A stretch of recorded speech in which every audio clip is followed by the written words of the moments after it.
Hoy nos va a acompañar una persona que convirtió su hobby en su estilo de vida. Ha sido en múltiples ocasiones campeón de España de halterofilia y ha competido codo con los mejores del mundo. Probablemente sea uno de los deportistas almerienses que más lejos se está llevando los valores del deporte. Hoy tenemos el placer de entrevistar a Manuel Sánchez. Muy buena, muchas gracias Bienvenido, por Manuel. la presentación. Si tuvieras que definirte en unas cuantas frases para que todos los que están viendo el podcast ahora se ubiquen, ¿cómo te definirías? Bueno, una persona luchadora que hace algo que le gusta mucho y que le gusta hacerlo bien. Eso sería un primer punto de vista. Un punto de de partida, inicio, ¿no? Sí. Bueno, comentábamos hace escasos segundos que te iniciaste en el mundo de la halterofilia en el año 2005.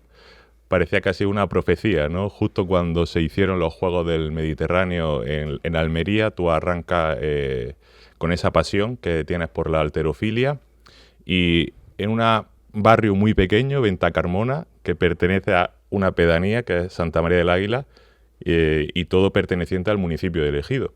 ¿Cómo una persona de barrio llega a campeonatos del mundo? Bueno, es un camino, para mí fue bastante largo, ¿no? Pero yo empiezo como en un deporte, ahora ya es bastante conocido gracias a deportes como el CrossFit, pero en ese momento era bastante desconocido y llego a la halterofilia porque un atleta que había sido medallista mundial, campeón panamericano, un cubano, llegó a Ejido con su mujer y decidieron... Ciro, ¿no? Sí, Ciro Ibáñez y Abigail Guerrero. Ellos llevan la halterofilia al Ejido por primera vez. Nadie sabía en el Ejido qué era la halterofilia. Le decía halterofilia y bueno, pues es que no sabían ni la palabra que existía, ¿sabes? Entonces ellos me inician gracias a que compañeros que ya estaban en la halterofilia eran compañeros míos de clase. Como uno que tú conoces, como Alexander, el Wally. Sí. Él me incita a ir al gimnasio. O sea, él es el que te dice, oye, mira lo que están haciendo aquí, vamos a ver de lo que somos capaces, ¿no? Y te pica un poco, te empica un poco en ese mundo, ¿no? Sí, o sea, él me dice en clase, tienes que probar esto, que esto te va a gustar. Y además, Ciro tenía un método de captación de talentos un poco agresivo. Entonces, Sí. los que tenía ya cogidos, le decía, esta semana me tienes que traer a 2. Si no me los traes, te echo, ¿sabes?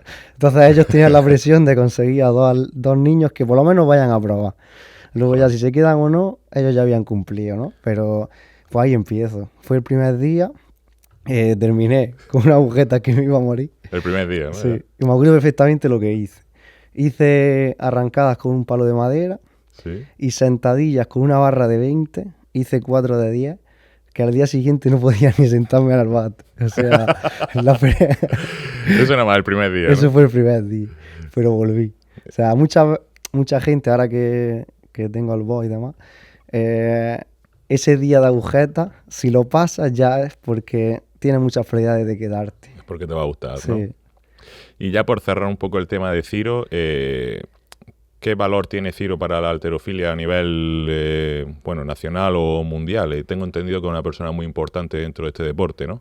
Sí, a ver, él ya venía con el deporte, con la idea de ellos, de metodología cubana, entrenamiento duro, sobre todo inculcó en mí una mentalidad ganadora y de luchar, que a día de hoy la tengo y se lo tengo que agradecer a él.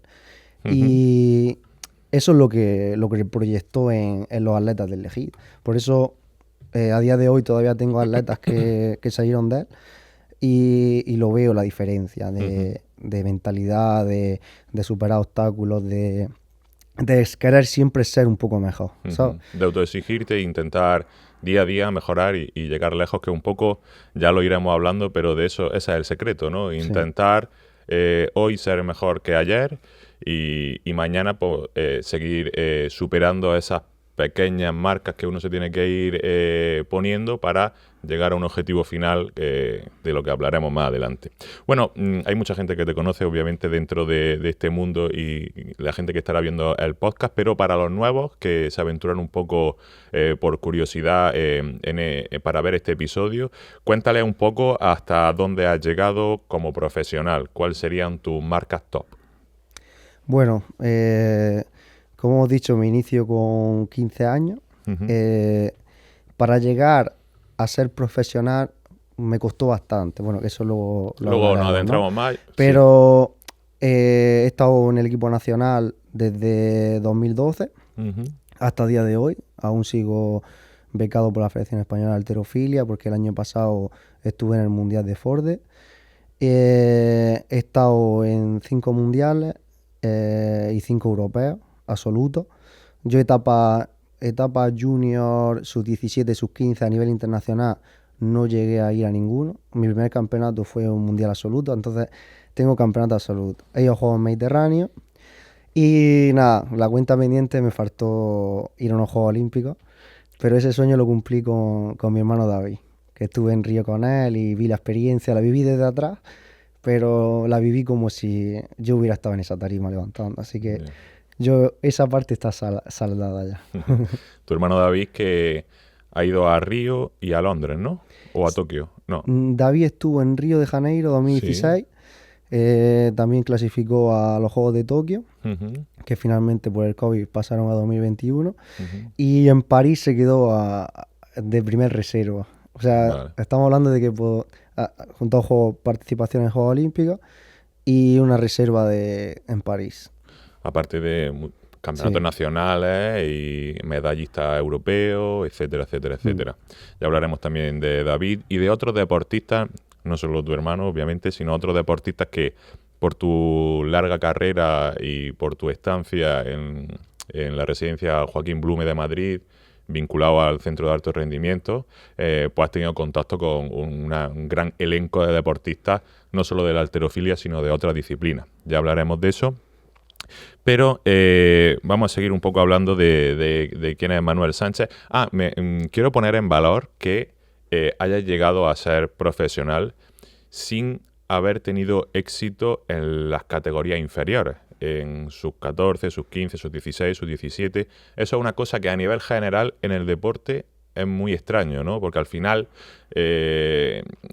hablaremos también de cómo se inculcan valores del deporte a los niños, pero cuando uno es pequeño es cuando más posibilidades tiene de desarrollar ese talento. Cuando realmente empieza a darle caña, cuando prácticamente tiene 17, 18 años, se podría intuir que ha llegado un poco tarde. Entonces, al final, yo también quiero poner en valor eso. Sí, además, fue por circunstancias de la vida propia. O sea, no fue por no intentarlo, sino porque yo cuando termino la ESO empiezo mis estudios de grado superior, grado medio, y compaginaba ya, o sea, con 16 años y medio así, empiezo como entrenador, o en este caso al principio como monitor de uno de los gimnasios del que me entrenaba, ¿no? Decir.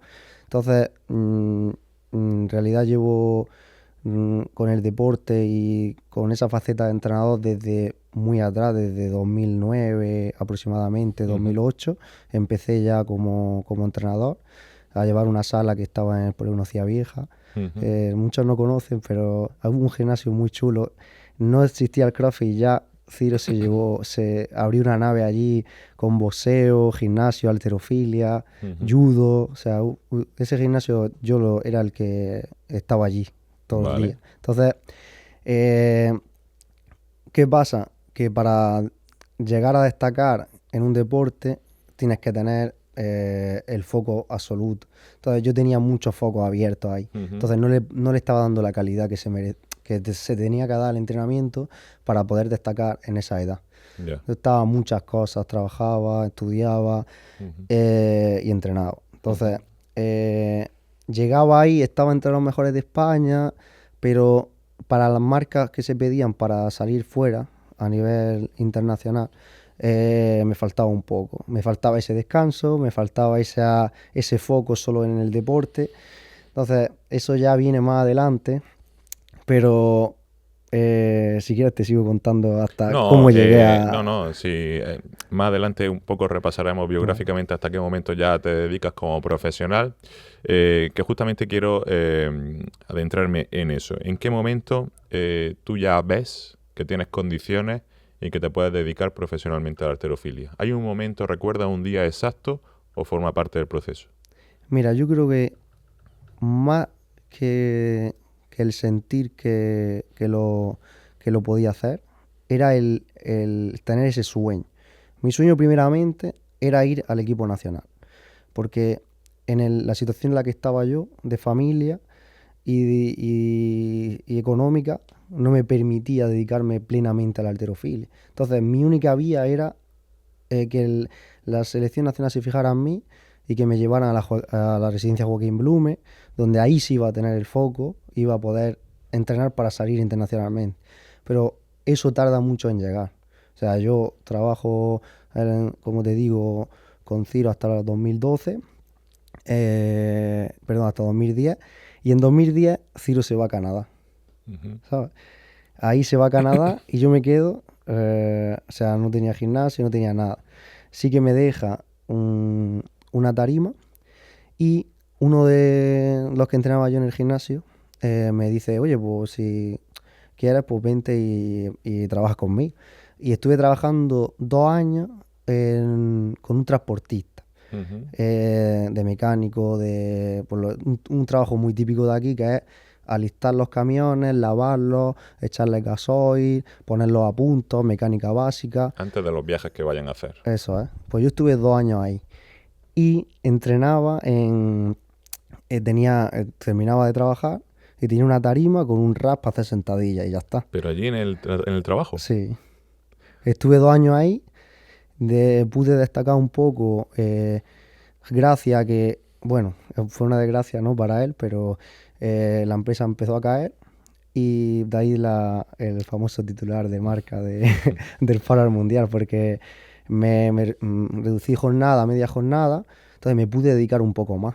Entonces, entrenaba por las tardes. Yo ya seguía teniendo la esperanza de llegar ahí, pero cada vez era menos, porque ya tenía 20 años, iba a cumplir 21 años ese año, y de repente, ese verano de 2012, empiezo a entrenar con la reducción de jornada y empiezo a recuperarme, me empiezo a encontrar mejor, hago una mejora de marca de 20 kilos y en el último campeonato del año, de 2012, destaco por encima de varios atletas que estaban en la residencia de Blume. Sin estar tú allí. Claro, y trabajando Y y trabajando y lo con que todo lo que decíamos. soy yo, eso es.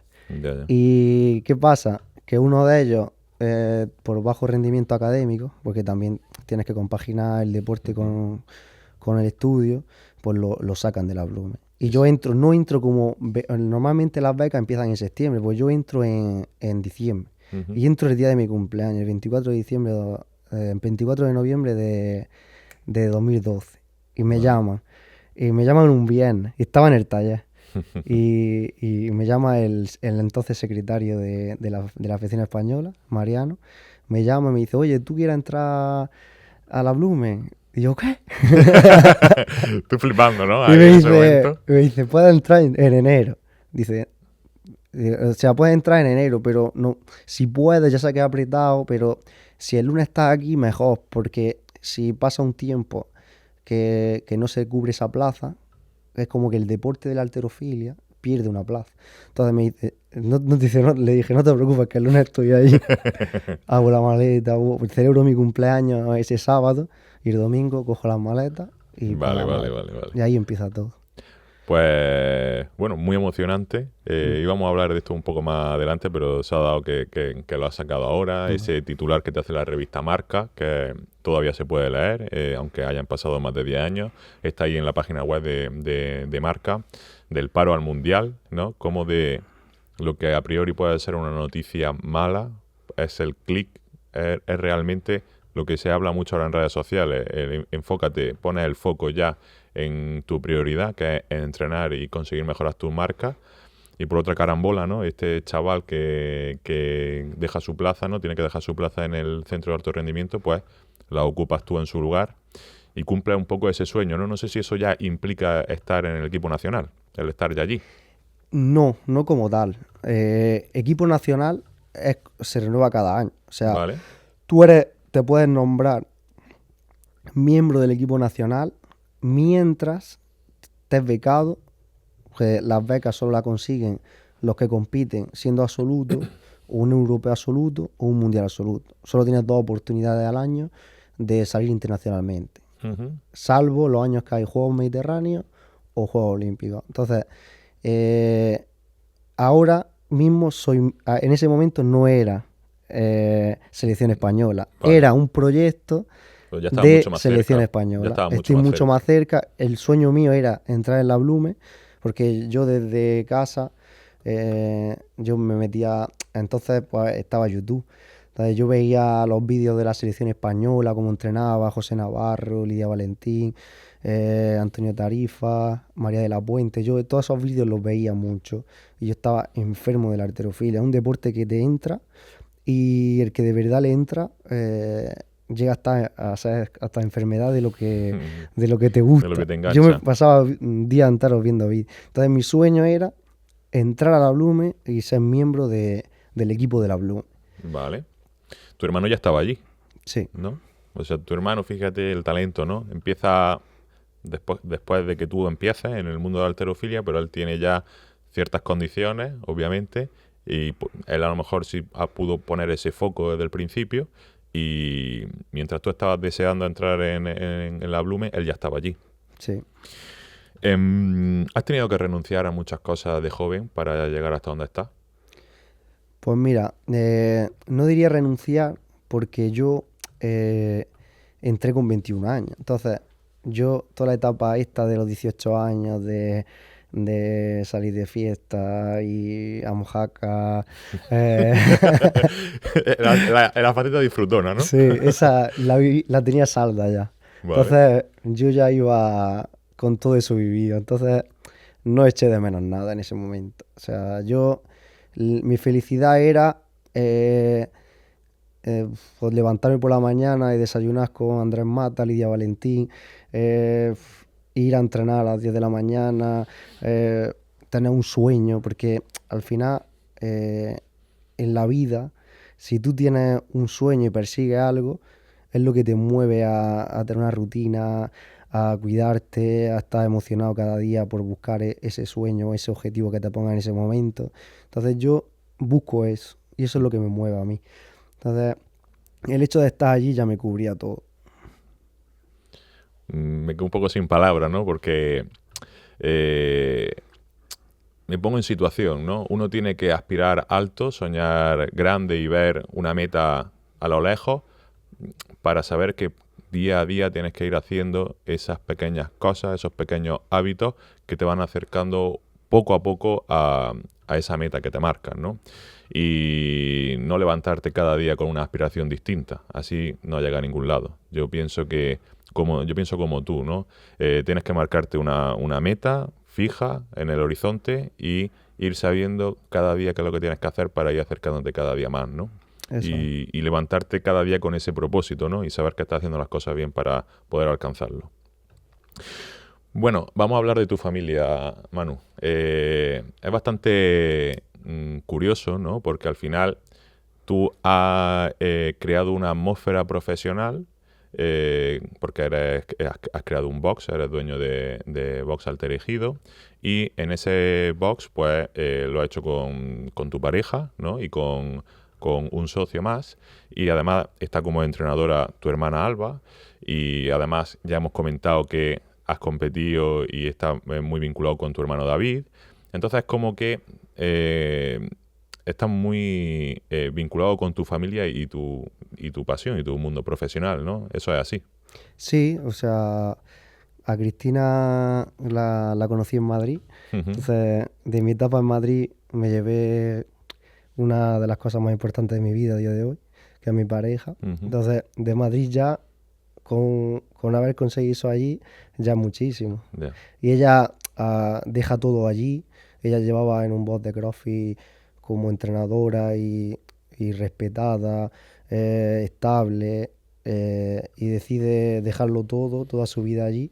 Llevaba 7 años trabajando en un centro de CrossFit y decide venirse conmigo porque cree en el proyecto que tenemos en común.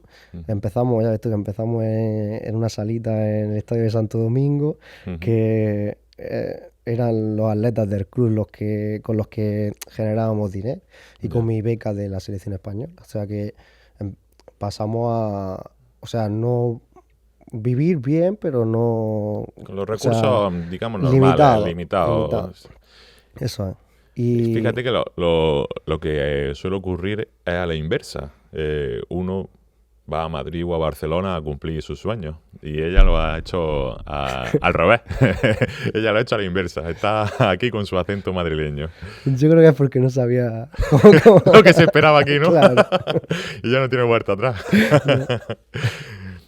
Y entonces, supongo que te reconforta, ¿no? Y te da confianza el hecho de tener pues todos estos lazos familiares dentro de tu box. Claro, además, como nace el box Terejido, es desde... yo en 2019 decido abrir el club en El Ejido porque la halterofilia de El Ejido había desaparecido. Entonces vuelvo yo a El Ejido, creo el club, hablo con el ayuntamiento, gestionamos la creación del club y ya el club empieza con 6 atletas que ya habían estado en mi etapa antes de la Blume, como son Antonio Tarifa, Alexander, que hemos comentado antes, el Wally, Fausto y Pisco, y mi hermano y yo. Justo el equipo que se necesita para la competición de clubes más importante en España, que es la Copa del Rey. Entonces ahí inicia esa aventura en El Ejido con la halterofilia, después de mi primera etapa donde salí al equipo nacional. Entonces, yo tenía la visión de que había que hacer algo porque yo me preparé mucho el camino para después del deporte. Entonces, yo gestiono la sala desde Madrid, desde 2019 a 2022 que regreso, pero yo todo lo que voy ingresando de becas, de cuotas de ya que se van sumando gente que entreno a distancia y todo lo voy reinvirtiendo y voy comprando material. Entonces, para cuando ya nace el box Terejido, gracias a que yo venía sin tener... Bueno, cuando eres deportista de élite no cotizas. Entonces, los bancos no te dan nada. O sea, yo el ahorro que tenía no me daba para abrir un box de CrossFit desde cero. Necesitaba apoyo de un préstamo, ¿no? Para poder, como todo el que abre un negocio, básicamente. Una parte tú y otra parte que te del banco, ¿no? Eso es. Y ahí es donde José Amat, que es el padre de Noé Amat, una de las promesas de Alter Ejido, que está ahora cumpliendo el mismo sueño que cumplí yo. Mucho más joven, ¿no? Sí, está en el equipo nacional y se fue en septiembre, que eso es uno de los grandes logros como entrenador que tengo y del que estoy súper orgulloso, porque he hecho que otra persona cumpla el mismo sueño que yo. Entonces tiene mucho valor.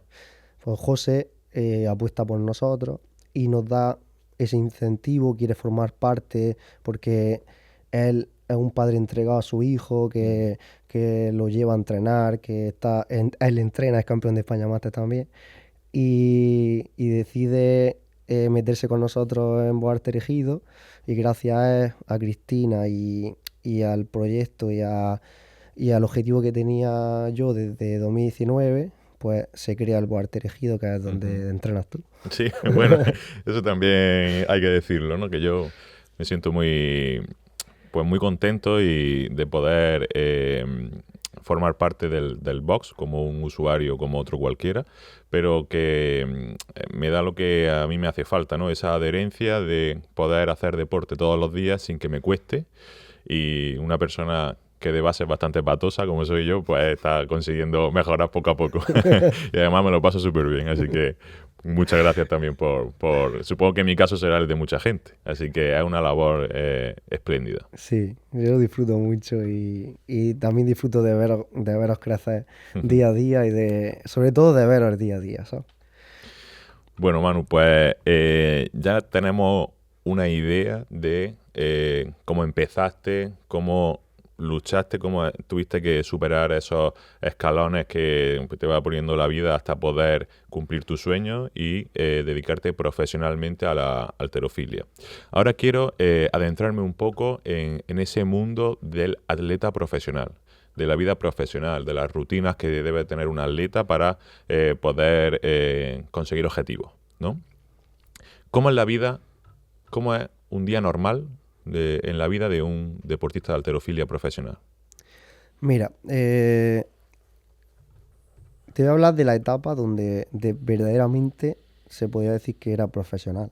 Cuando estaba en la residencia de Blume, donde he estado 10 años, y la rutina no cambió en esos 10 años. Era Nosotros, metódico, ¿no? mm, yo empiezo, o sea, me levanto a las 7 de la mañana, desayuno y hago mi parte de estudio hasta las 9:30. Uh-huh. Yo solía estudiar porque nunca he dejado de formarme porque sabía que quería ser entrenador. Y a las 9:30 siempre me tomaba un café con mis compañeros, en este caso mi hermano y con Marco Ruiz, que eran las personas que más allegadas a mí en ese momento. Y ahí empieza el día de entrenamiento. Empezamos a las 10 a entrenar y terminamos sobre las 1:30, 2, y si no hay fisioterapia. Vamos al comedor. La ventaja de vivir en la Bluma es que llega y está la comida hecha. Que es una gran Entonces, ventaja, ¿eh? tienes que hacer la cola con tu bandejita, coger la Entiendo. comida, comes y ahí siesta. Eso no puede faltar. Sagrado, ¿no? La siesta para un deportista tiene que ser sagrada. Y más si dobla sesión. Ya. Y ahí una siesta de una horita o así. Luego quedábamos siempre todos. Pues tengo muchos recuerdos de esa etapa. La anécdota que te pase por la cabeza, suéltala, que eso es lo más viral. Pues mira, aprovechando la rutina diaria de Sí. la Blume, pues en mi habitación era la 215 y la limpiadora tenía la coña, porque todos los deportistas de halterofilia, los que tenían más afinidad conmigo, Uh-huh. tomaban café en mi habitación antes del entreno de la tarde.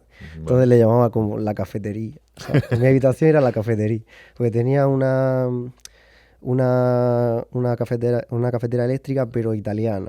Entonces Uh-huh. yo compraba el café más duro, el Para que más activarte, ¿no? cafeína tenía, y claro, a ellos les encantaba. O Claro. sea, yo hacía el café, les preparaba mi cafelito, le tenía ahí sus galletitas a todo el mundo. En aquella época no estaba inventado el término preentreno. Pues eso ya era ya el preentreno, ¿no? Sí, sí, con ese café no te hacía falta nada más. Era negro, negro, negro, pero exagerado. Y ahí tomábamos el café, empezábamos ya a activarnos, bromas. Pues yo voy a hacer esta tarde esto. Pues, por Ujú. ejemplo, tocaba Lo 2 que le tiempos tocaba por a la cada uno. tarde de 3. Pues yo voy a hacer 180 de 3, pues, ¿sabes? Y ya bajábamos súper activos y con el foco. Y nada, luego bajábamos al gimnasio, nos matábamos vivos y volvíamos a la residencia. ¿A mesa Como, puesta otra vez? claro, no, antes de la cena, siempre, o sea, eso no podía faltar. En la habitación, cambiarnos rápido, y en la Blume, en la planta de abajo, hay un spa. Y Ujú. siempre, siempre, siempre hacíamos contrastes de 10 minutos de sauna y 5 minutos de piscina de agua fría, 3 Vale. veces. Eso lo hacía siempre. Y no, porque los entrenos allí eran bastante duros, Muy y exigentes si para... no planteaba la recuperación desde que tiras la barra a la última repetición, ya tienes que estar pensando en la recuperación para que el día siguiente, que va a ser igual de duro, estés preparado para poder rendir. Entonces, el momento sauna era uno de mis favoritos. Ujú. Pues ahí es donde nos juntábamos todos los deportistas, pues, los piragüismos, pues a lo mejor te podías encontrar con Carolina Marín, con Saúl Gravioto, con Lidia Valentín, y empaparte de la mentalidad de los grandes deportistas que ha tenido este país y estar en ese círculo te hace sentir bastante importante. Entonces, ahí es donde te nutres de verdad. Ya. Porque al final, el hecho de estar en el centro de alto rendimiento, compartir esa residencia con los atletas más top de España, eh, contribuye a eso que se dice de que si tú haces las cosas en grupo, en equipo, y te juntas con esas personas que comparten el mismo sueño que tú, que hay que llegar a tener éxito deportivo, pues tú mismo vas a tener más posibilidades de tener éxito, ¿no? Porque al final ese rebaño, por así decirlo, que todos tienen el mismo objetivo, pues tú no te despistas, tienes el foco en lo mismo, todos compartís los mismos objetivos. Entonces, es una diferencia sustancial que a lo mejor estar en tu casa, cada día tener que levantarte, hacerte tus cosas, tal, mucho más complicado librar el camino en solitario que en grupo, ¿no? Totalmente. A ver, tú imagínate, estás en una sauna y se ponen a hablar Lidia Valentín y Carolina Marín. Pues, pues tú pones la oreja y dices tú, Claro.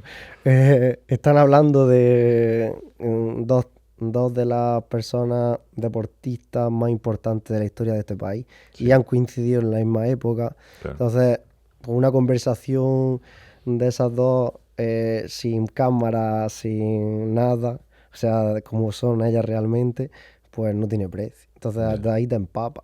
ya. Y, a ver, rodearte de esa gente te va a hacer ver el foco y lo que necesita un deportista que ya lo ha conseguido. Entonces, también está el factor talento, hay muchos factores, ¿no? O la vida que has tenido hasta llegar ahí. O sea, cada uno tiene sus limitaciones, pero dentro de tus limitaciones, el rodearte de ese embudo, como dices, te hace por lo menos llegar a lo máximo Que tú que puedas dar. tu potencial pueda dar. Entonces ya estás ganando ahí, Ujú, en el hecho de estar ahí. ujú. ¿Cuáles son las cualidades que debe tener un ganador? Cualidades que tiene que tener un ganador desde por la experiencia, por lo que he visto, es tener un punto de obsesión por conseguir algo, eh, ser muy metódico, sobre todo, o sea, tener una disciplina que no te que no te haga salir del foco. Ya. Y tener una cosa que no se dice mucho, pero creo que tener la mente tranquila, o sea, que Ujú. no tengas problemas, no tengas cosas externas que te saquen del foco o que te metan más preocupación de la que ya tienes por conseguir algo tan importante. Que tengas paz mental Eso es, y que tener puedas... paz mental y poder poner el foco y toda la atención en ello. Y sobre todo, tampoco se dice mucho, pero estar rodeado de un buen equipo. Ya. Un equipo que te apoye, un entrenador que esté contigo, que tú confíes en el entrenador, que tenga un equipo médico bueno, que tenga fisioterapia, preparadores físicos, pues todo lo que tienes allí realmente, porque al final en el CSD tienes todos los recursos para poder ser deportista. Ujú.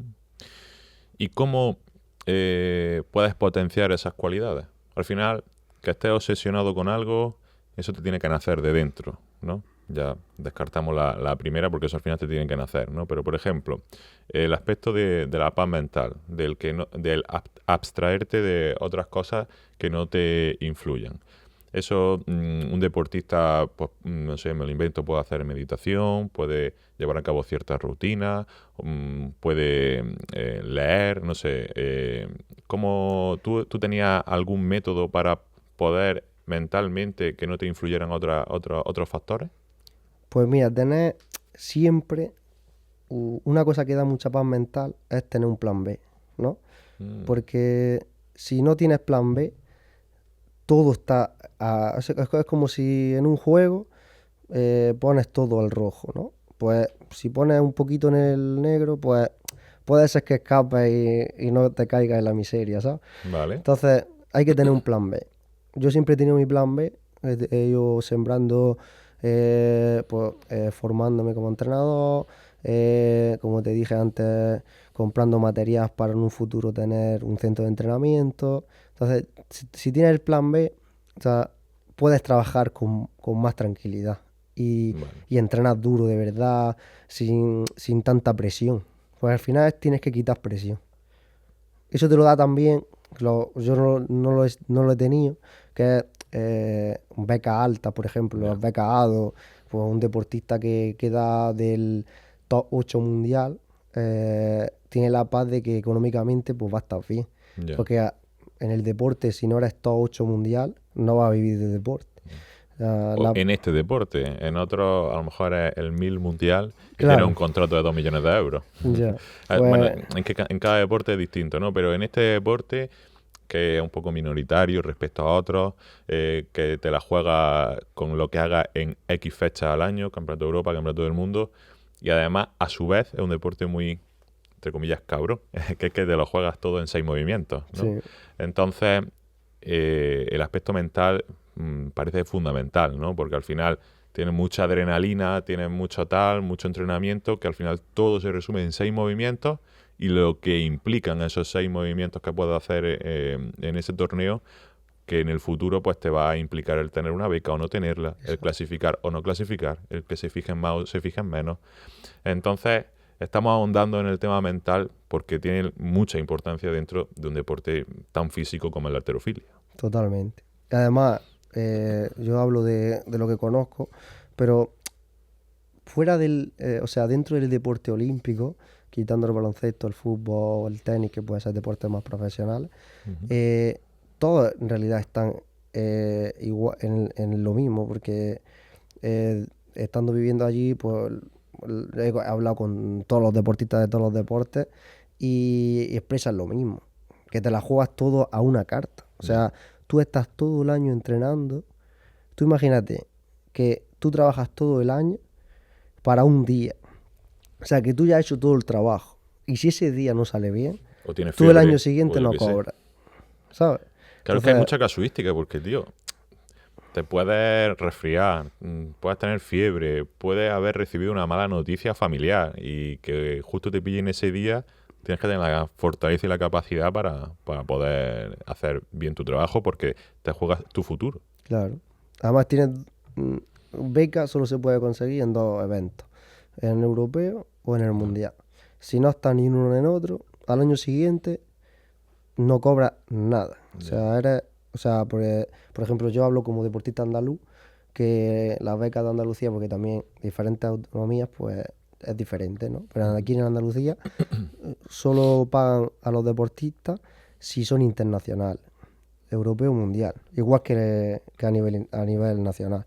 Entonces, por ejemplo, en Galicia te pagan, no sé si 6.000 euros por quedar campeón de España, que eso es relativamente fácil para un deportista que está en la Bloom. O sea, ya. los deportistas de la Bloom, Es porque son mínimo, mínimo, top mínimo, nacional, tienen ¿no? que quedar campeones de España Ya. para mantener su plaza en la Bloom. Hemos hablado del éxito y ahora quiero hablar del fracaso, ¿no? Porque seguramente un deportista que tenga éxito es porque tiene muy buena capacidad para gestionar el fracaso.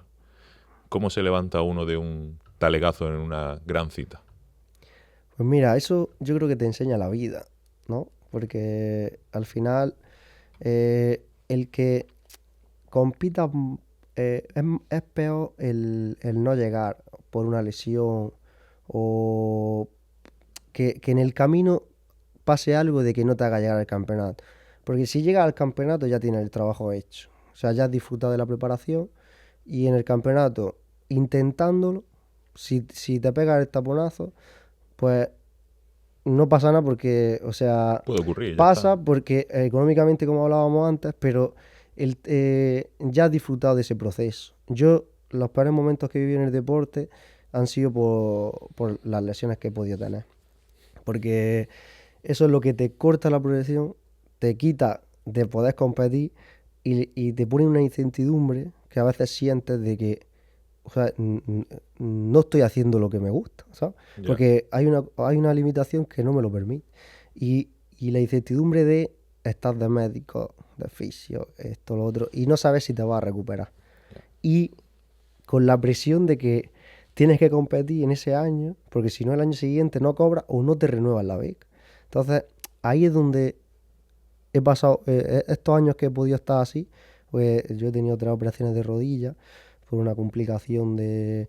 Bueno, Un proceso largo, ¿no? Pero bueno. un médico me puso unas plantillas y que no me las tenía que haber puesto. Y me rompí el tendón porque descompensé. Pues si llevaba en ese momento, eso fue en 2016, 25 años con un patrón de movimiento y estaba a 3 semanas de un campeonato europeo Ya. y me puso unas plantillas y me provocó unas descompensaciones y me rompí el tendón cuadricipital. Y a raíz de ahí, o sea, a ese europeo, fui porque ya tenía la preparación hecha y tapé el dolor con una infiltración.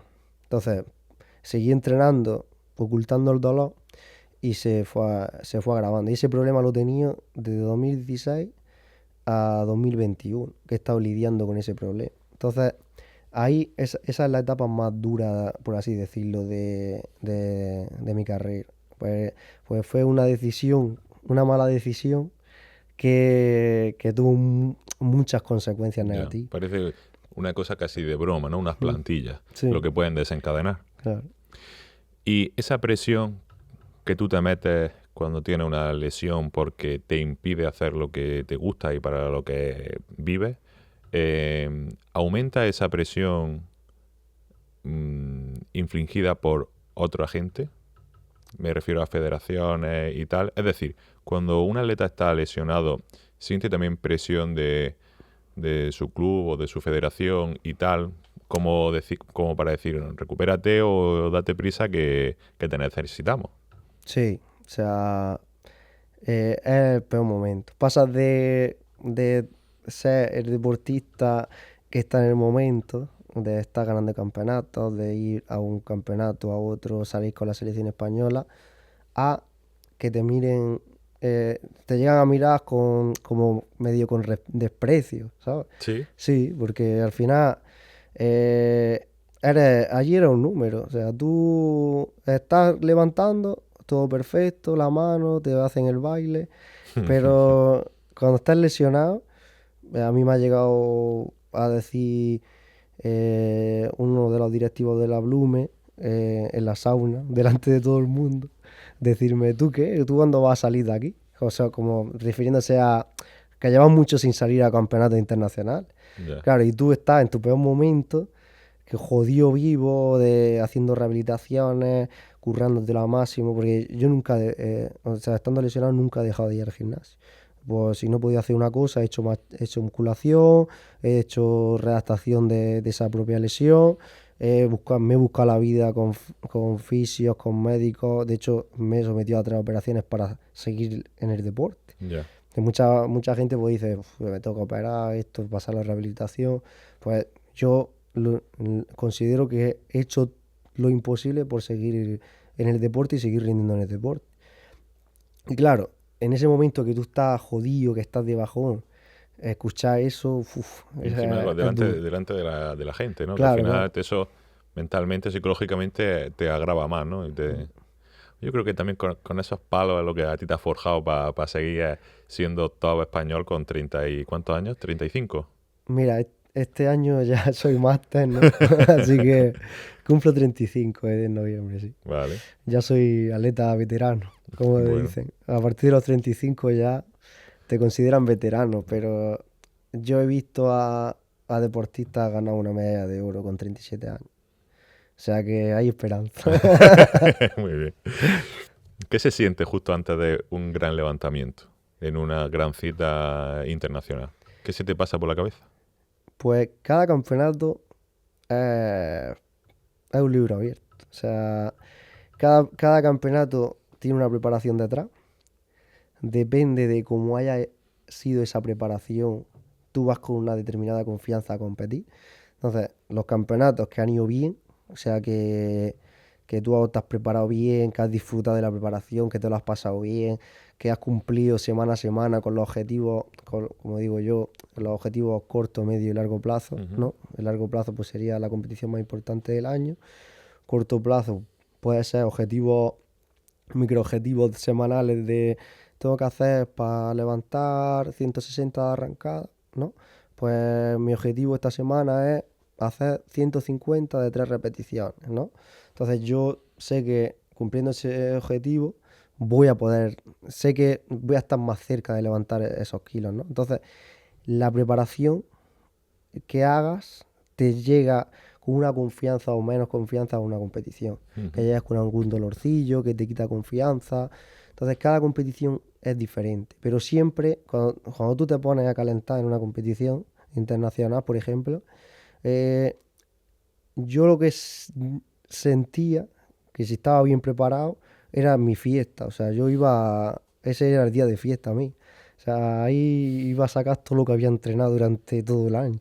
Entonces, mm, Pues disfrutabas cada sí, lo disfrutas movimiento. al máximo, puedes fallar o no, pero si tú disfrutas la competición, estás más cerca de cumplir el objetivo seguro.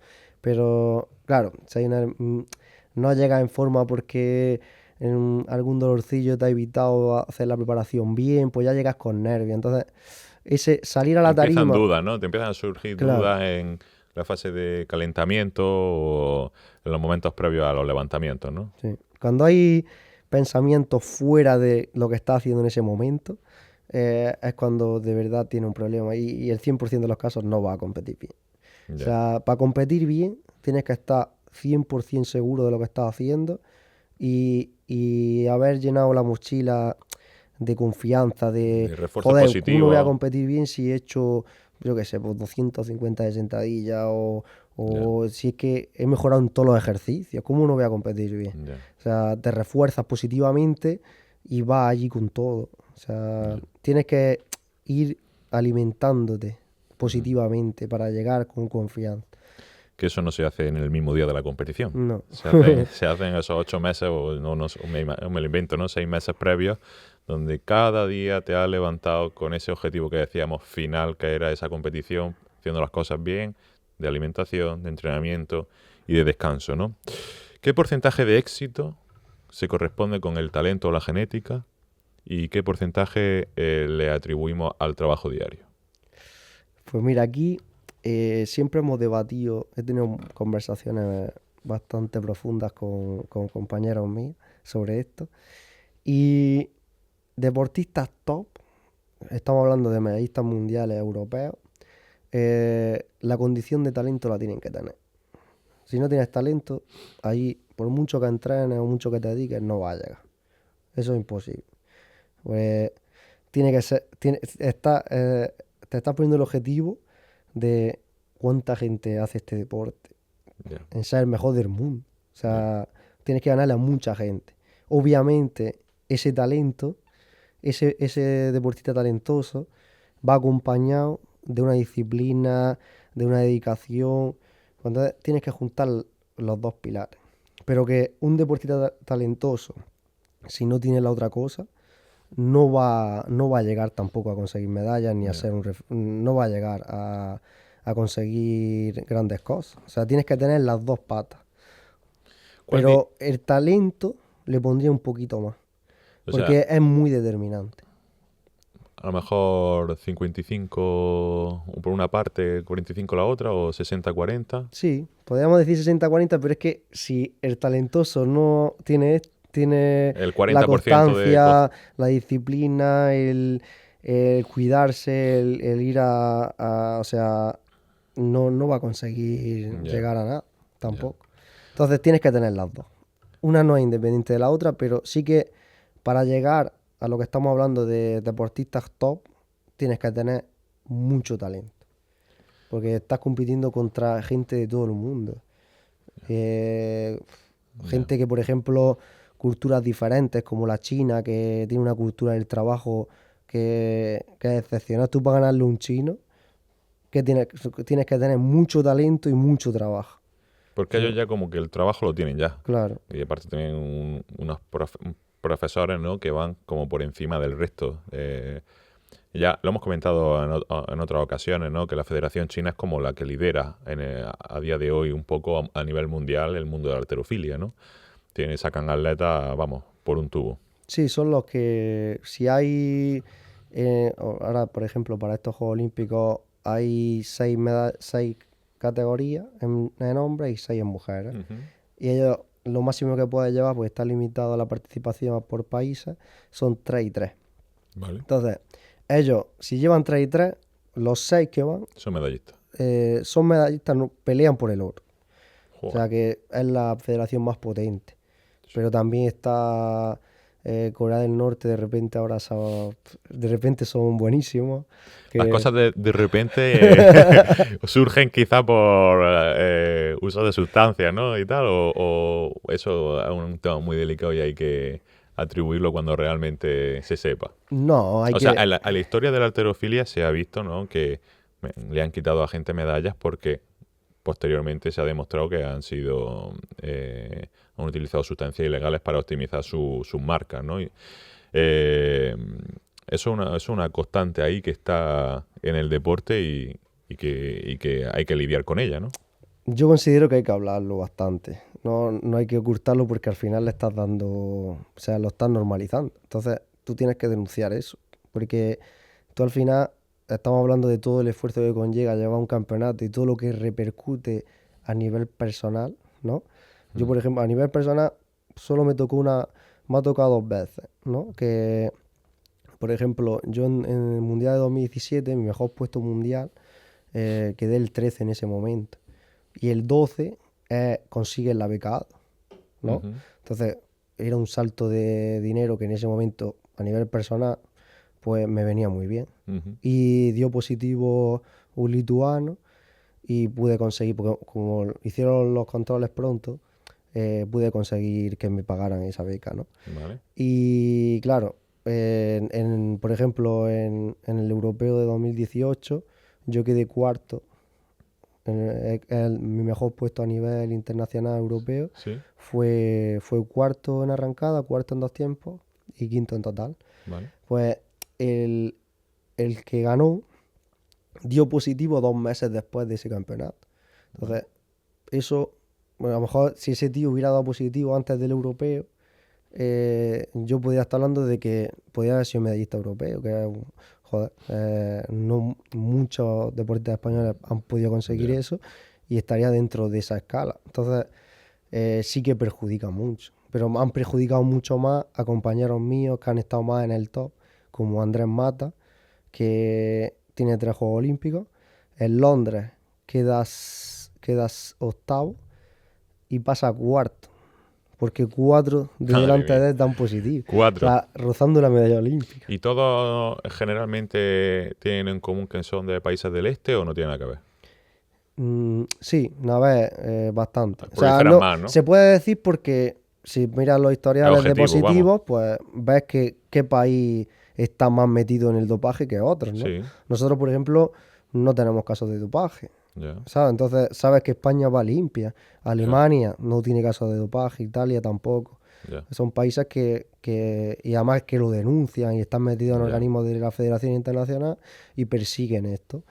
Y por culpa de estos países, la halterofilia a nivel olímpica está imposible. O sea, es muy difícil clasificar a los Juegos Olímpicos porque en 2016 iban 16 por categoría y había 8 categorías y hemos pasado de 2016 a 2028 a Los Ángeles, perdón, de 2016 a 2028 en Los Ángeles, que solo va a haber 10 personas por categoría y 6 categorías por género. Han reducido las categorías y las personas que Claro. van por cada categoría.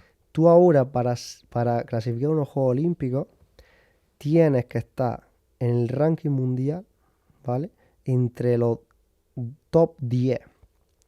Pero en realidad no es top 10, porque una plaza se la reserva el país anfitrión Ujú. y otra, que es lo que le pasó a mi hermano en París, le toca una plaza de universalidad, como es lo que promueve el olimpismo, ¿no? Que la diversidad de países, que participen el mayor número de países. Ujú. Entonces, por esto, tú tienes que estar en el top 8 mundial para ir a unos Juegos Olímpicos durante 18 meses. O sea, es una barbaridad. Ya. Porque tú imagínate un país que se dopa, no voy a decir país, bueno, podría decir muchos, ¿no? Pero países que tienen historial de dopaje, Sí, con decir llegan, países del compiten, este ya se puede saber. se limpian, compiten, pegan la marca y a ver cómo coges tú esa marca, Ya. ¿sabes? Ya. Y luego hay veces que, por ejemplo, mi hermano David le ha ganado a atletas dopados. Bueno, esa es otra. Eso sí que es humillante también. O sea, Es que mi hermano llega a quedar podio europeo y a lo mejor el segundo o el tercero da positivo. O sea, que Ya, estás compitiendo contra gente que sabes tú que es muy difícil ganar, ya. porque van con Trump. Va a De encontrar. hecho, uno de los que más lo ha denunciado, que me ha tocado a nivel personal, porque convivió con él durante toda mi etapa en la Blue, me queda Andrés Mata, que casualmente pues es al que más le ha afectado porque era el mejor de nosotros. Ujú. Y dejó la halterofilia porque estaba hasta los cojones de que le ganaran dopado. Ya. Y sabiendo él la dedicación que tenía, las horas de entrenamiento, él tenía el talento, pero es que tenía mucho más los otros. Y es que yo decía, si a alguien le gana a este es porque es una bestia. O sea, Andrés Mata es la persona que mejor ha hecho las cosas como deportista que he visto en mi vida. Y ha Ujú. podido, o sea, ha estado en 3 Juegos Olímpicos, ha sido campeón de Europa, ha sido quinto del mundo, pero Sí, pero luego resulta que si te están haciendo este tipo de trampas, pues eh, se complica todo muchísimo. Bueno, hemos hablado de las sustancias que no se pueden tomar y que o que se pueden tomar pero no son legales y que acarrean todos estos problemas de los que hemos hablado, ¿no? Al final es como un sacrilegio al espíritu del deporte, ¿no? El que haya personas que tomen esta sustancia y que vayan con esa ventaja que otros deportistas pues no la utilizan, ¿no? Pero sí me gustaría hablar de las sustancias que sí se utilizan y que al final, pues bueno, te ayudan a poder recuperarte mejor, a sentirte mejor, intentar conseguir ganancia muscular, ¿no? Un deportista de tu perfil, Manu, ¿qué suplementos alimenticios toma a lo largo del día?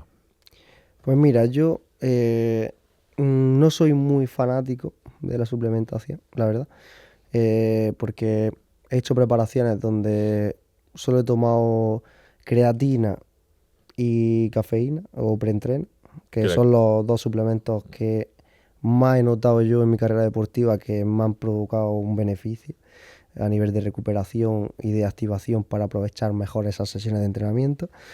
Y he estado con nutricionistas donde he podido tomar toda la suplementación que se puede tomar, o sea, invirtiendo una pasta. Y sí, lo he notado, pero no con tanta diferencia con creatina y café, ¿sabes?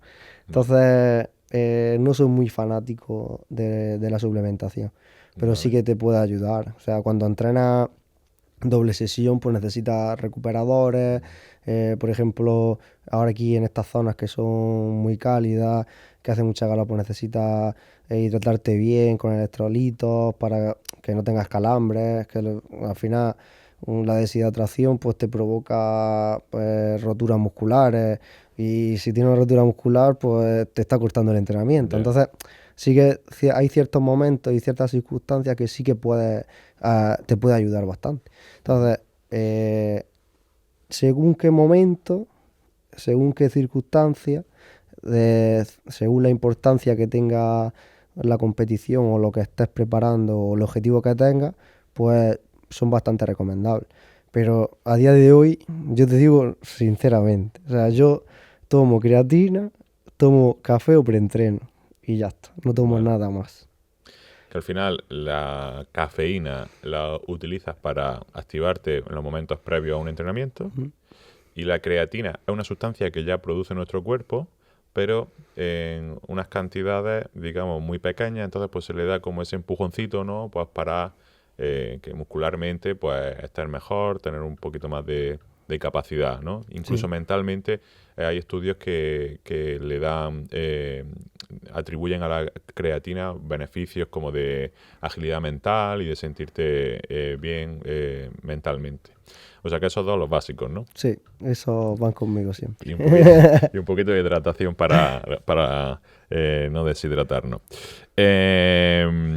Bueno, vamos a abrir otro bloque que creo que va a ser de los más interesantes de la entrevista.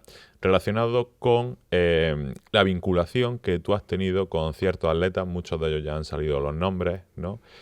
Con los que tú has podido compartir cosas, con los que tienes muy buena relación y no sé, que me cuentes algunas cosas interesantes que hayas podido compartir con ellos. Por ejemplo, hemos hablado de Lidia Valentín, una de las representantes de la halterofilia en el mundo como abanderada de España en los últimos años. Y me gustaría saber tu opinión, el por qué crees que ella ha llegado tan lejos y qué características ha reunido ella que otros atletas no. Pues mira, Lidia es una persona súper llana, súper cercana. He podido convivir con ella 10 años en la Blume, que eso me ha dado un aprendizaje a nivel tanto como deportista como de vida muy grande. Porque si te tienes que fijar en alguien, cómo hacer las cosas bien, te fijas en Lidia. Andrés, por ejemplo, que era otro de mis grandes referentes, le decía a los que estaban en el equipo nacional, digo, tío, tenéis a Lidia ahí, estáis viendo cómo hace las cosas para ser mejor deportista, o sea, haced lo que hace Lidia, o sea, no inventáis nada. Ya. O sea, es el ejemplo, ¿no? Lidia era el ejemplo de, tú sabes a la hora que desayunaba, a la hora que comía y a la hora que cenaba, porque era a la misma hora. A la misma hora que llegaba al gimnasio, llegaba siempre. O sea, el fisio, todo era como relojería, ¿sabes? Iba metódico, todo metódico. De hábitos, que Sí. al final la palabra hábito, si quieres tener éxito, no solo en el deporte, sino en muchas facetas, es fundamental, el tener esos hábitos, ¿no? Y la mentalidad que tiene, a ella no le gusta perder, pero a nada. O sea, te puedo contar que estando de concentración en el CAD de Sant Cugat, en Barcelona, pues por las noches pues quedábamos para jugar ping-pong, jugar póker, pues pasar un ratillo antes de ir a acostar. Y jugando al ping-pong, como perdiera, se acababa el ping-pong. Plegado a la mesa, Sí, venga, sí, a dormir todo el mundo. se acabó el ping-pong.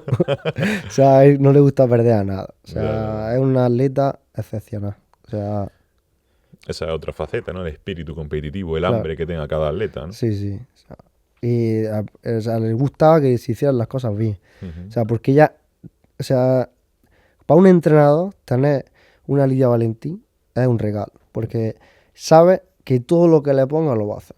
Uh-huh. O sea, y no te va a discutir nada, o sea, va a confiar en lo que estás haciendo y sabes que no va a fallar nada.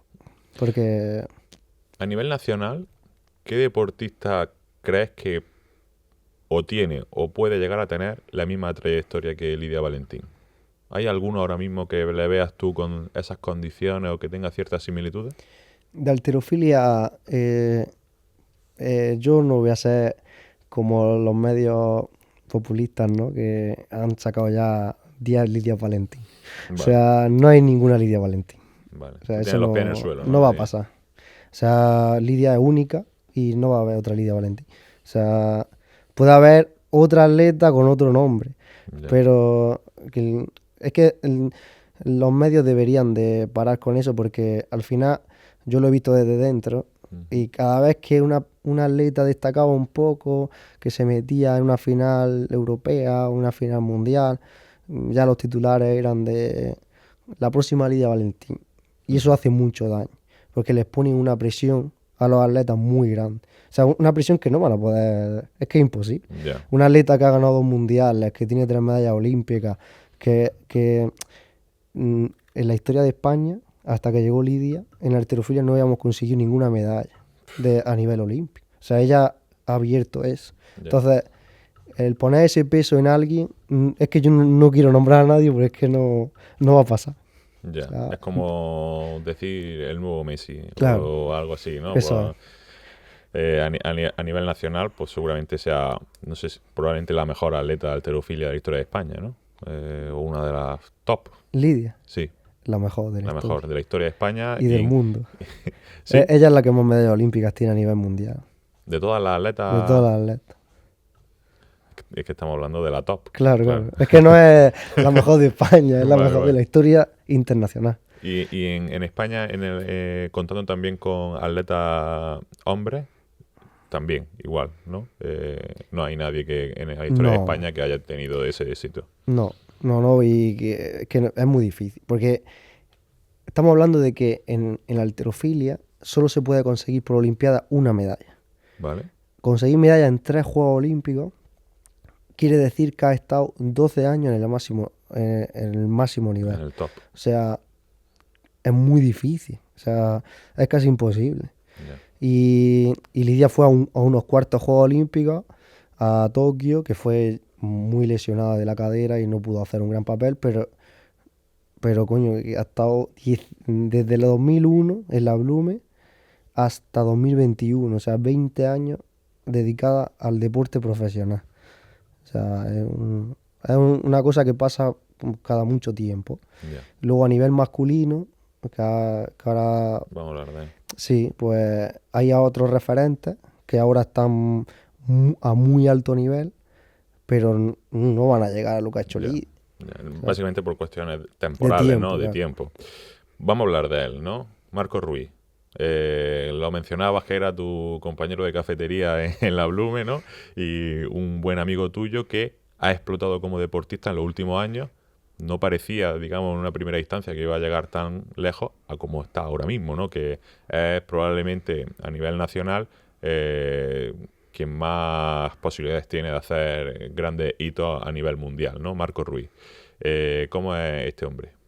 Mira, Marco da la casualidad de que he dicho lo mismo de Lidia, pero los grandes deportistas pues se parecen entre sí, ¿no? Sí. Y es una persona muy humilde, muy llana, muy sencillo y una persona que ayuda, ¿sabes? Es como definirlo, o sea, o sea, se va a preocupar más por un amigo que por él mismo. Entonces, Vale. luego en la faceta de deportista es un asesino. O sea, Marco es un espectáculo. O sea, yo estoy enamorado de su forma de competir, de su forma de entrenar, de la mentalidad que tiene.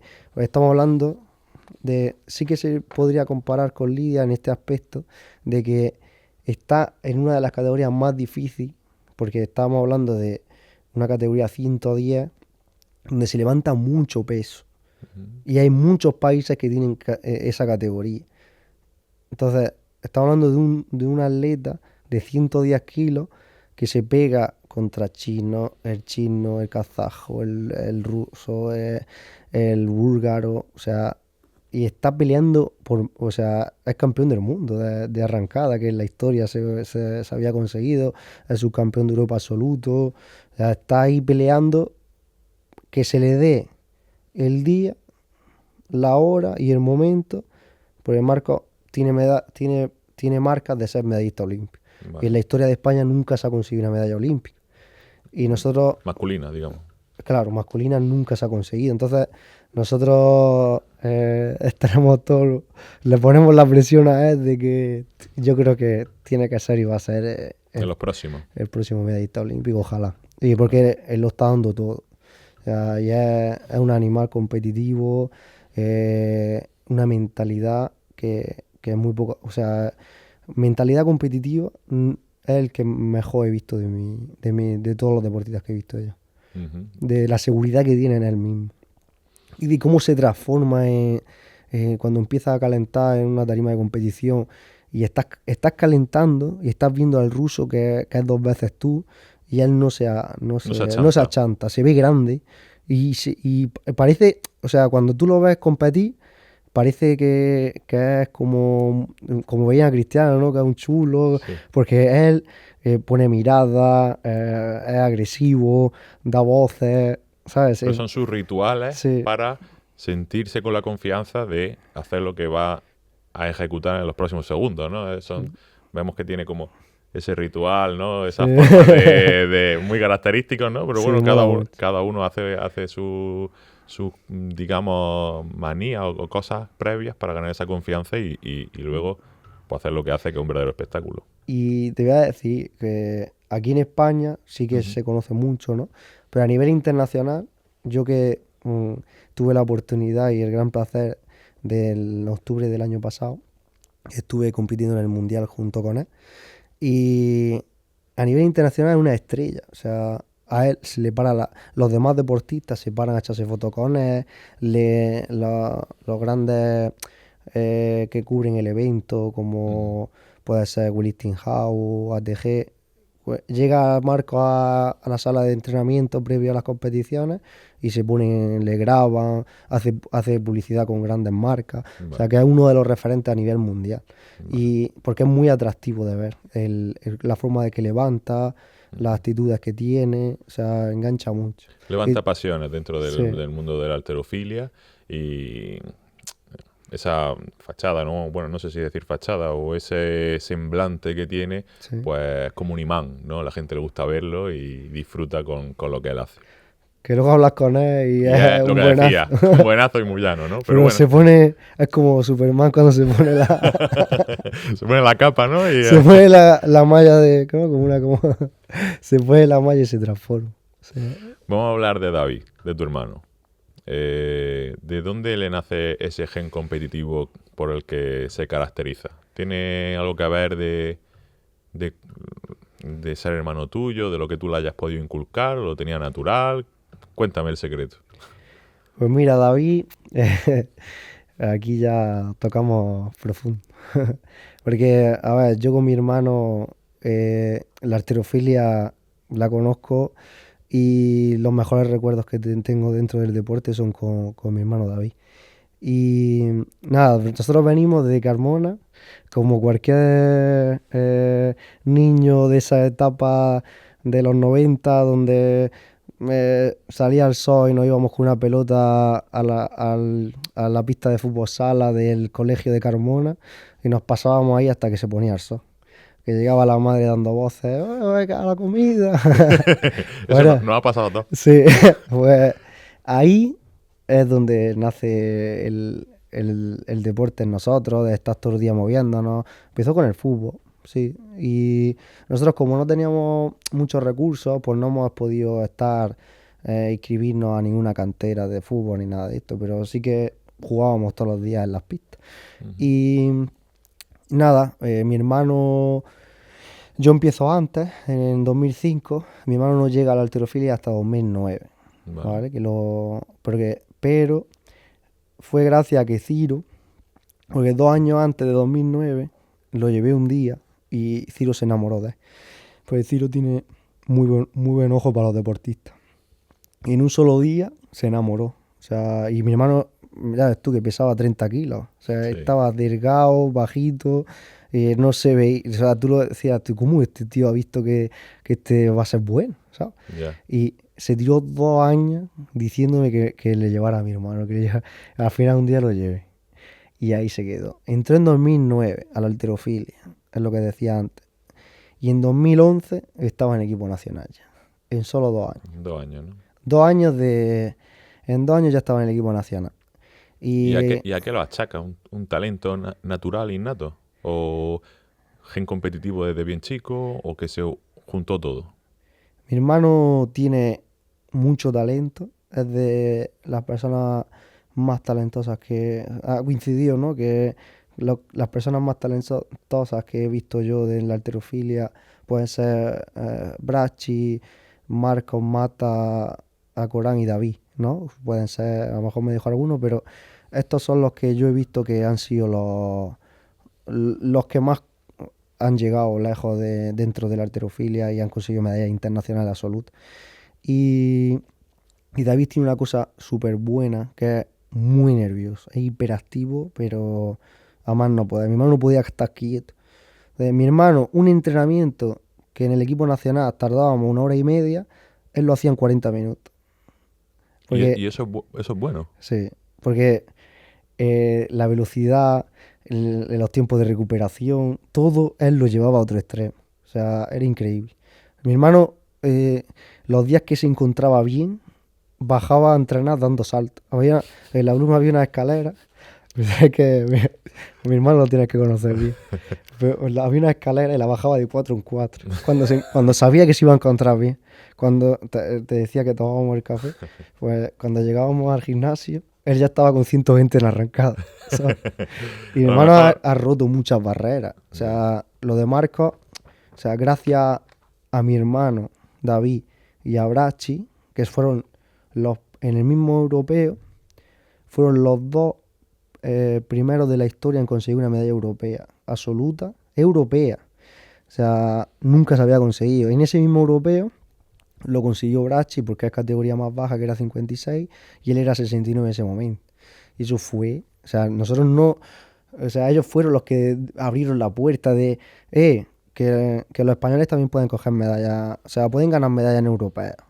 Y ahí es donde empezó esto, porque ellos fueron los dos primeros que creyeron en eso y que lo consiguieron. Y eso fue, el momento de la primera medalla europea de David fue un momento de los más top que viví en mi vida. Bueno, para que la gente sea consciente, yo creo que en el Ejido, creo que es el único que ha ido a unos Juegos Olímpicos. Sí. A lo mejor no sé si estoy metiendo la pata, pero el primero seguro. Creo que en deportes colectivos sí, ¿no? Pero en deportes individuales, David, bueno, ha sido el primero en la historia, eso seguro. Sí. No sé si en esta etapa que consiguió David en los Juegos Olímpicos en 2016 han pasado ya 10 años y han pasado ya 3 juegos. No sabría decir. Pero creo que hay alguna chica que ha conseguido en deportes colectivos de baloncesto o algo así. Pero bueno, que sí, vamos, que es está de los pioneros. En el top, sí, Es de los pioneros en el elegido en ir a los Juegos Olímpicos. Sí. Y en Almería, a ver, hay algunos deportistas que han ido a Juegos Olímpicos, pero seguramente esté ahí en un ranking 10 de deportistas en la historia de Almería que han podido ir a unos Juegos Olímpicos. O sea que un gran referente del municipio, para el municipio ejidense, del deporte. De hecho, tiene múltiples reconocimientos que el municipio pues, le ha querido dar, Sí. y no sabemos hasta dónde va a llegar, porque todavía está en activo y posibilidades todavía de hacer cosas bonitas tiene, ¿no? Vamos a comparar ahora mismo dos deportes, ¿no? Porque ya cerramos el tema del contacto que has tenido con atletas. Sí. Sé de buena tinta que tienes muy buena relación con Néstor Abad, un gimnasta muy, digamos, que ha cosechado mucho éxito en distintas competiciones. Y me gustaría comparar un poco eso, ¿no? Tiene similitudes, deportes que aparentemente, visualmente, son muy distintos, ¿no? La halterofilia y la gimnasia, pero hay similitudes entre las dos disciplinas. Totalmente. Al final, la gimnasia con la halterofilia tienen en común que son deportes muy duros del día a día de entrenar. Porque demandan unos niveles de recuperación, posesión, un esfuerzo propio para poder rendir en esos deportes. Tienen mucha exigencia física y son muy comunes. De hecho, en la Blume, comúnmente los atletas de halterofilia siempre se han llevado bien con los de gimnasia. Sí. Y también boxeo. O sea, esos tres son como tres deportes que tienen cosas en común. Y una de ellas es ya cada vez menos, ¿no? Porque está cambiando la cosa. Pero son deportes que normalmente las familias no tienen mucho poder adquisitivo, no tienen mucho poder económico. Y he visto ese factor común. Y luego que al venir de esas familias con carencia económica, a los atletas se les crea esa capacidad de lucha, de sacrificio, porque para meterte en un deporte como la gimnasia o la halterofilia, tienes que saber sufrir bastante. O sea, para llegar a tener nivel, Sí. o sea, tienes que sufrir mucho. Y tenés capacidad de sufrimiento y muchas otras cualidades, ¿no? Pero ese factor común sí que lo veo entre disciplinas y lo hemos comentado con Néstor. Néstor también se sumaba a la cafetería de la Blume. Y sí, tenemos esas cosas en común. Qué curioso, ¿no? Que al final de un hecho social, pues, que soy de familia humilde, se genera una condición mental que es pues tener esa capacidad de poder sufrir más o esa capacidad de estar dispuesto a sacrificar más, y eso o une, ¿no? Esa misma mentalidad o esos patrones comunes que son cuestiones no genéticos, sino de la vida. Claro, al final, si tú para conseguir esto eh, tienes que pasar 5 obstáculos, pues sabes que los tienes que pasar. Entonces ya lo tienes de base. Pero si a ti esto te lo dan, Ya, ¿sabes? Pues estás acostumbrado a que te lo hagan todo. ya. Entonces, esa capacidad nace de lo que has vivido.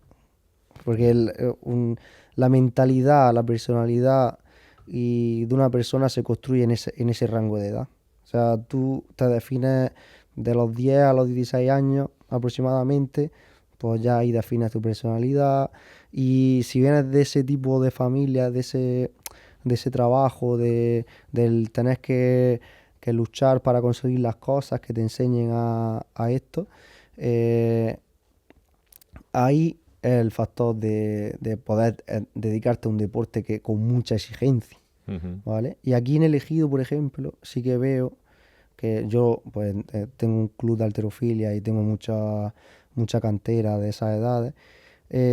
Veo mucho talento porque aquí a los niños no se lo dan todo hecho. O sea, hay muchos jóvenes agricultores que saben lo que hay El con 6 trabajo años va, al invernadero. claro, el trabajo está como arraigado en Claro, cada hogar, ¿no? sí, Y por eso puede haber cierto éxito en algunos deportes que sí, requieren como ese trabajo, ¿no? Y para una población que no es tan grande como otras ciudades, que es como elegido, ¿no? O claro. poniente almeriense, ¿no?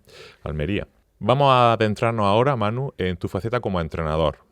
Porque si yo te he traído a mi podcast, no es solo por los éxitos deportivos que tú has conseguido, que son muchísimos, sino también por la capacidad que tienes como entrenador, ¿no? He visto que eres capaz de transmitir ciertos conocimientos con una soltura que parece prácticamente natural.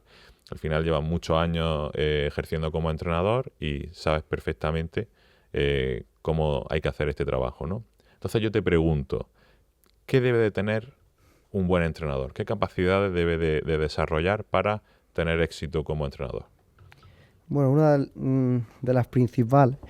Aquí, o sea, hay bastantes cosas, ¿eh? Porque tienes que tener mucha empatía.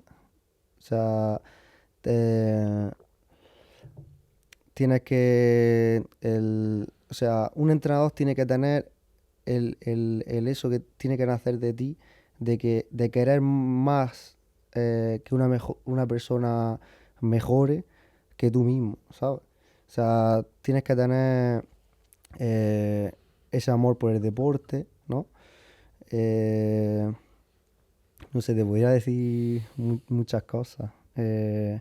La mentalidad, ¿no? Lo que tú me dices mucho, de como has vivido todo ese trabajo de haber sido deportista, de haber superado muchas cosas, sí que puedes transmitir a la gente, pues le ahorras muchas trabas que puedas tener en el camino, ¿no? Ya, Porque tú ya has pasado por tú ahí, mismo lo has entonces vivido ya. eres como una guía, ¿no?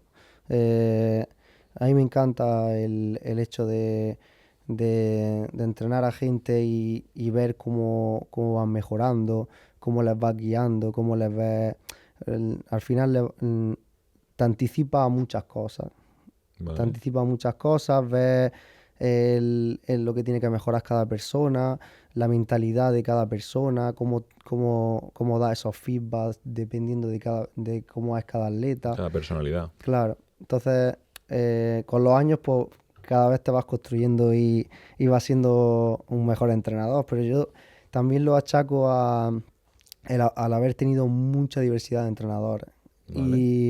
y de todos ellos he sacado las cositas positivas que pueda tener cada uno de ellos Ujú. y yo creo que me ha enriquecido mucho eso. He Ya. tenido un entrenador cubano, una entrenadora Carmenza Delgado, que es atleta que ha sido 2 veces cuarta olímpica, que está ahora en Melilla, que también me ha entrenado y me ha enseñado muchísimo. Matías Fernández, que ha sido el que más ha estado conmigo en mi etapa deportiva, ¿no? Ujú. Eh, luego he estado con Pepe Mora, Marcos Ruiz en esta última etapa, ha estado conmigo ayudándome en la preparación del último mundial, eh, De Rafael, todos ellos has podido claro. recopilar lo que más te ha llamado la atención, o los aspectos positivos, un poco así se construye tu perfil de entrenador. Mm, Y bueno, pues estamos viendo pues, múltiples éxitos, como el caso de Noé, que está en el centro de alto rendimiento, o incluso el gestionar un equipo de halterofilia para hacer grandes resultados en la Copa del Rey. mm. Entonces, al final, una persona de 34 para 35 años ya, que tenga ya ese bagaje como entrenador, pues súper bien, ¿no? Eh, una cosa que a mí me llama mucho la atención, que es cómo me llama la atención también como usuario, ¿no? Que yo también recibo tu entrenamiento, cómo aborda el aspecto psicológico para cada atleta. Es decir, a todo el mundo no le dices lo mismo. Mm. Algunos consideras que hay que chincharle un poco y que para que se venga más arriba, y otros a lo mejor pues más consolarlo o más premiarle lo bien que lo hace, ¿no? Tiene un discurso distinto para cada situación y para cada atleta. ¿Cómo hace eso? ¿Te nace o lo piensas? Yo creo que eso es experiencia ya. O sea, eso te lo da la experiencia. También te equivocas, ¿no? Pero el, tú sabes cómo reacciona la gente dependiendo de la exigencia que le pueda, que le puedan meter a ese deportista. Por ejemplo, un atleta porque hay atletas que responden con, como tú dices, ¿no? De chinchar. O le hacen la contra de decirle, "Uf, ¿para qué va a poner eso si no va a poder? ¿Sabes? Pero tú ya estás pensando En que ese la, deportista en la, funciona así. en la reacción que ¿Sabes? va a tener, ¿no? Claro, ese deportista va a decir, ¿cómo que no voy a poder? Pues lo voy a levantar, ¿sabes? Y, por ejemplo, pues, o con otros deportistas, pues tienes que tomar otras decisiones. Cuando ves a un atleta que en una semana lo ves decaído, que baja el rendimiento, pues te acercas y no va a ir a una persona que está así ya a decirle, venga, que no les para nada. Eso ya es vieja escuela, ¿no? Ya. Pues te acercas primero, te interesas por que le está pasando algo fuera de los entrenamientos, ya con esa información, pues intenta hacer un plan para que esa persona supere lo que esté pasando y vuelva a rendir como estaba rindiendo la semana anterior. Ujú. Eh, yo creo que es el estar a pie de sala, ¿sabes? El estar tantas horas con deportistas, la experiencia que te ha dado el entrenar diferentes mentalidades, diferentes tipos de deportistas, chicas, Observarlos, chicos, ¿no? niños, Mm, mayores. Entonces, tienes que tener esa mano. ya. O sea, no le va a exigir. También va mucho con el objetivo que tenga. Ya. No le va a exigir lo mismo a un atleta que él me ha dicho a mí, yo quiero ser un deportista internacional. Yo quiero, como me dijo Noé, porque tú a Noé le preguntabas hace 3 4 años qué quería ser y te decía que quería ser deportista de halterofilia. Entonces, tú quieres ser deportista de halterofilia, ¿no? Entonces, tú tienes que hacer esto, ¿no? Pues mira, ahora podemos decir que Está en el camino, Noé más cerca. está en la selección nacional, que en 2 semanas debuto como entrenador internacional con él, que nos vamos a Kosovo al europeo, y, y ya está viviendo su sueño de que se quería dedicar a la halterofilia y lo ha conseguido, que eso es uno de los grandes retos que yo me propuse y sigo teniéndolo. Mi objetivo desde la base es mandar el máximo número de atletas al equipo nacional. Ujú. Pues el trabajo de los clubes es, no es tener un atleta eh, absoluto aquí con pocos recursos que Ya, no, pues, saca atletas de 15 a 18 años, los manda al equipo nacional y que vivan su vida de deportista. ya. Porque no soy un entrenador egoísta de que quiera entrenar a un Sí, ya deportista por amarrarlo ahí a lo orgullo, tuyo. no, porque yo he estado en un equipo nacional y sé las ventajas que tiene estar ahí. Ya. Si va a rendir de verdad, va a ser estando allí. Entonces, yo busco eso, tengo muy buena relación con Javier Flores, que es el entrenador de Noé ahora, Ujú. y, y hablo con él, porque es un grandísimo entrenador, es el que es más formado en los cursos de entrenador nacional. Y eso, yo siempre se lo digo, yo todos los atletas que saques te los mando. Digo, mira, ahora te digo, mírame este, a ver si te gusta. No, y se está haciendo un gran trabajo. Manu, en Box Alter Ejido también hacéis cross-training, ¿no? CrossFit, y me gustaría un poco comentar cuáles son los errores más comunes que puede cometer un atleta que empieza a hacer CrossFit. Al final, la halterofilia, como que si tú te adentras en el mundo de la halterofilia, suele ir tutelado por un entrenador y te enseña muy bien las bases desde pequeño. Pero el CrossFit es un deporte que está de moda, ¿no? Y mucha gente que a lo mejor nunca ha cogido una barra en su vida, pues le llama la atención al CrossFit y comienza a practicarlo. ¿Cuáles son esos errores que puede cometer un atleta de CrossFit que empieza de nuevas? Pues mira, el primer error es creer que lo sabes todo, por así decirlo, ¿no?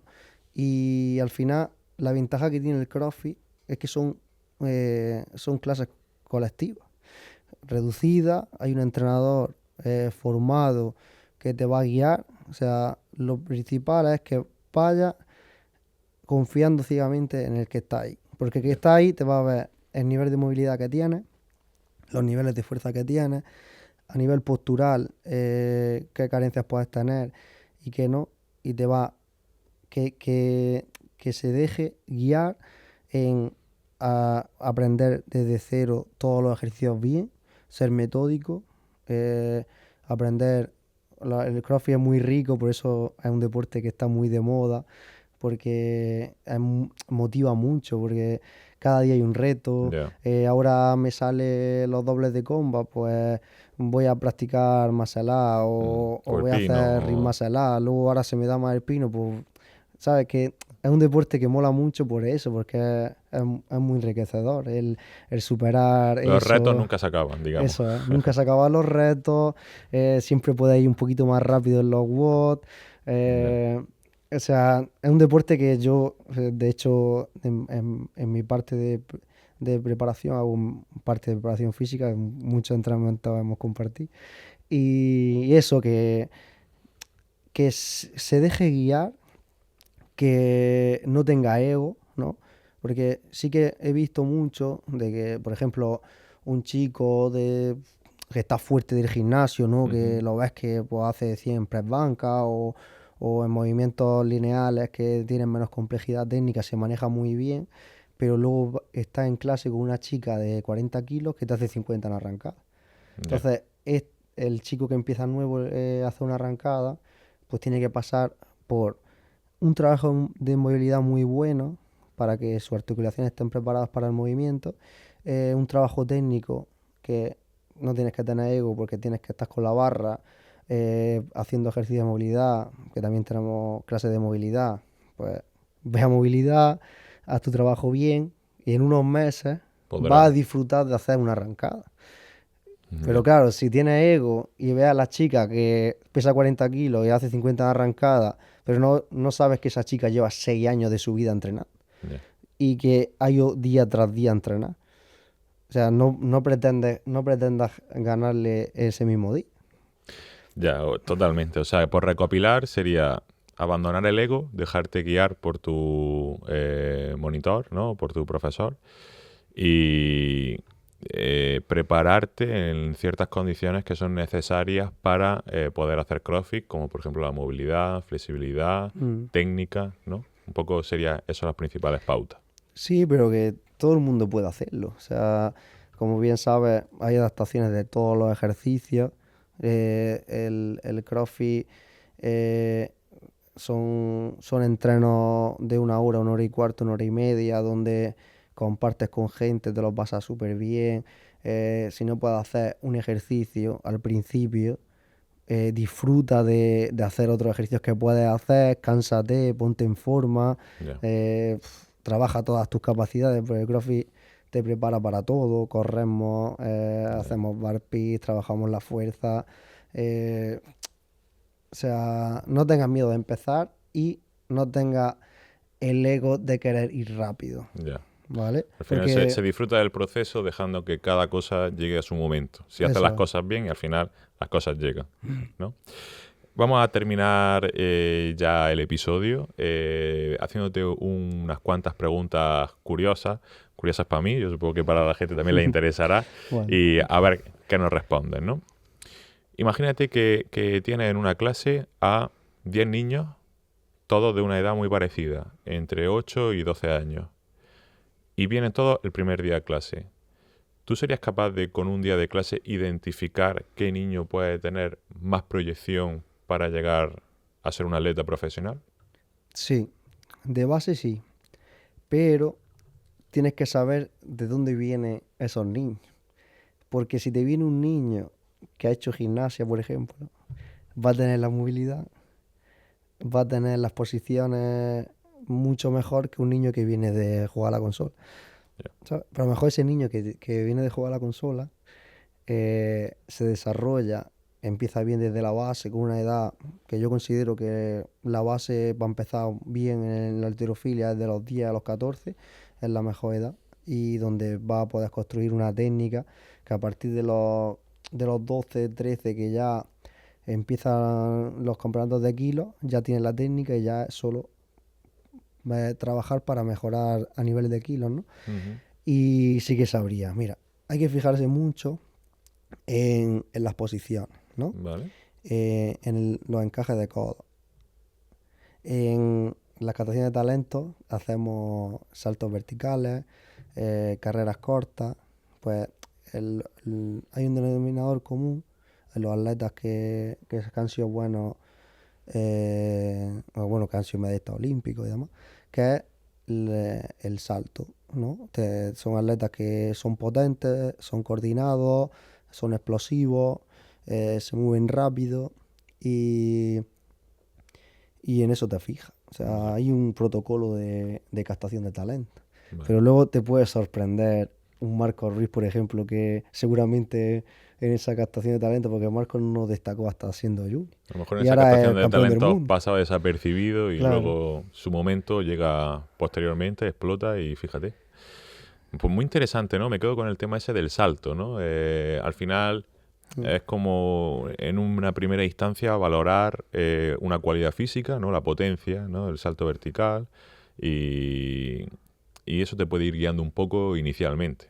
Al final, pero como ya hemos comentado durante más de una hora, para poder llegar todas las cosas que hay que hacer, ¿no? Del tema de rutina, de entrenamiento, de disciplina. Pero bueno, está bien saber, ¿no? Un poco para guiarnos desde bien chiquititos quién puede tener más capacidades para llegar que Eso. no, ¿no?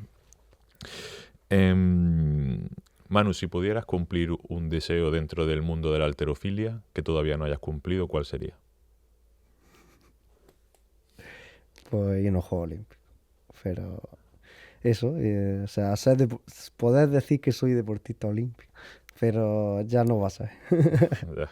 Pero bueno, ya te dije antes que lo he vivido con mi hermano David, que es como si hubiera ido yo. Eso está saldado. No tengo, o sea, no me voy del deporte, que ¿Cómo? todavía no me voy, pero que no me voy del deporte diciendo que, o sea, con esa pena de que no haya Ya. unos Juegos Olímpicos, sino que me voy el día que me vaya diciendo que he entregado todo lo que tengo por ser mejor cada día y satisfecho por todo lo que he podido conseguir en el deporte. Si tuvieras que recomendar o solo poder hacer un ejercicio durante toda tu vida para mejorar en halterofilia, ¿cuál sería? Sentadilla. La sentadilla, ¿no? Sí. Sentadilla. ¿Por qué la sentadilla es como... Ya, me la podía imaginar, ¿no? Pero ¿por qué la sentadilla es como la base? Cuando realmente no hay ningún movimiento de los que se ejecutan, ni es arrancada, ni es dos tiempos. Pues mira, la sentadilla es el patrón que hacemos en una arrancada. cuando tú te levantas de una arrancada, haces una sentadilla. Ujú. Cuando tú te levantas de una cargada, estás haciendo una sentadilla. Para mejorar un empuje, ¿no? Como hacemos en los split jab, eh, hacemos un empuje de pierna, que es una flexión y una extensión de rodilla. Entonces, la sentadilla es la base. Sí, o sea, yo he llegado o me he podido lesionar la muñeca, ¿no? O he tenido una pequeña molestia y no he podido hacer 2 semanas arrancada, ni jet, ni cargada, ni nada.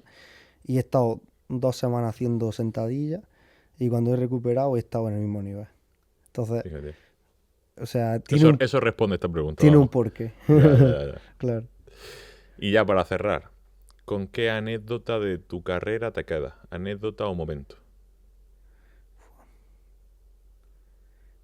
Hay muchos, pero el mejor momento que vivió en la halterofilia coincidió con mi mejor año competitivo. Fue una concentración que hicimos en Las Vegas, ¿no? Que justamente coincidimos.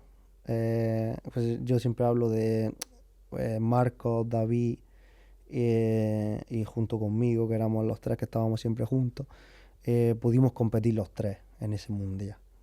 ¿Sabes? Que Ujú. muy pocas veces, por unas cosas o por Se otras, han dado esas se han condiciones. dado las condiciones de que los tres podamos coincidir. Y siempre lo hablamos, que estamos malditos. Porque o van ellos dos, o voy yo y Marcos, o voy David y yo, y los tres solo creo que hemos coincidido solo en ese.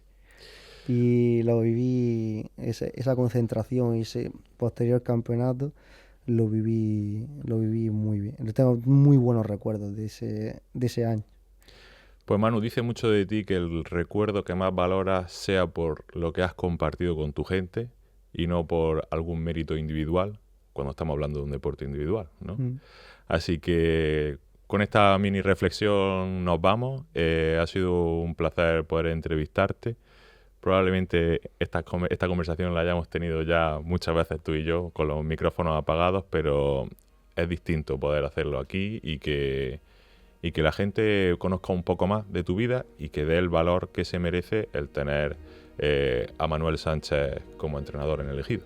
Muchas gracias por invitarme y un honor estar en la charla con Charlie, la famosa charla con Charlie. Muchas gracias.